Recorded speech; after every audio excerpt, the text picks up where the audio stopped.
നിർണായക മത്സരത്തിൽ അഫ്ഗാനിസ്ഥാനെ 101 റൺസിന് തകർത്ത് ഇന്ത്യ ത്രിരാഷ്ട്ര ഏകദിന ടൂർണമെൻറ്റിൻ്റെ ഫൈനലിൽ കടന്നു. ഇന്ത്യ എ നേടിയ 319 എന്ന കൂറ്റൻ സ്കോർ പിന്തുടർന്ന അഫ്ഗാനിസ്ഥാൻ 37-ാം ഓവറിൽ 218 റൺസിന് ഓൾ ഔട്ട് ആവുകയായിരുന്നു. 6.5 ഓവറിൽ 31 റൺസിന് 4 വിക്കറ്റ് നേടിയ നിഷാന്ത് സിന്ധുവാണ് പ്ലെയർ ഓഫ് ദ മാച്ച്. ഇരു ടീമുകൾക്കും ഏറെ ക്രൂഷ്യലായ മത്സരത്തിൽ ടോസ് വിജയിച്ച് അഫ്ഗാനിസ്ഥാൻ ബൗളിംഗ് തിരഞ്ഞെടുക്കുകയായിരുന്നു. ഇത്തവണ ഇന്ത്യക്കായി ഓപ്പണേഴ്സ് മികച്ച തുടക്കമാണ് ഇട്ടത്. എന്നാൽ 8-ാം ഓവറിൽ 38 റൺസ് എടുത്ത സൂര്യവംശി നല്ലൊരു തുടക്കത്തിന് ശേഷം വിക്കറ്റ് നഷ്ടമാക്കി മടങ്ങി. 34 പന്തിൽ നിന്നും 50 നേടിയ പ്രിയാൻഷാരിയ ഗെയ്ക്വാദുമൊത്ത് 13-ാം ഓവറിൽ സ്കോർ 100 കടത്തി. എന്നാൽ 15-ാം ഓവറിൽ 58 റൺസ് എടുത്ത് ആര്യയെ പുറത്താക്കി അഫ്ഗാനിസ്ഥാൻ 2-ാം ഇന്ത്യൻ വിക്കറ്റും വീഴ്ത്തി. മികച്ച രീതിയിൽ തുടങ്ങിയെങ്കിലും 30 റൺസ് മാത്രമെടുത്ത് ഗെയ്ക്വാദ് 18-ാം ഓവറിൽ മടങ്ങിയത് ഇന്ത്യക്ക് തിരിച്ചടിയായി.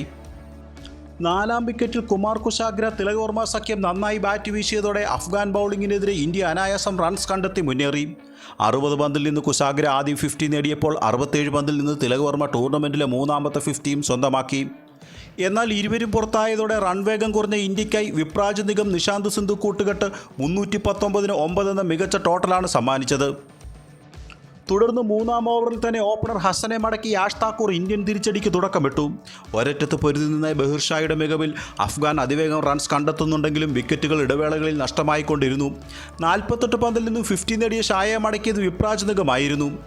പിന്നീട് വാലറ്റത്ത് കാര്യമായ ചെറുത്തുനിൽപ്പില്ലാതായതോടെ 36.5 ഓവറിൽ 218 റൺസിന് അഫ്ഗാനെ ഓൾ ഔട്ടാക്കാൻ ഇന്ത്യക്ക് കഴിഞ്ഞു.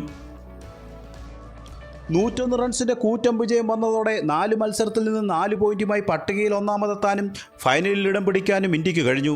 അവസാന ഗ്രൂപ്പ് മത്സരം ജൂൺ 19-ന് ലങ്കയും അഫ്ഗാനും തമ്മിലാണ് നടക്കുന്നത്.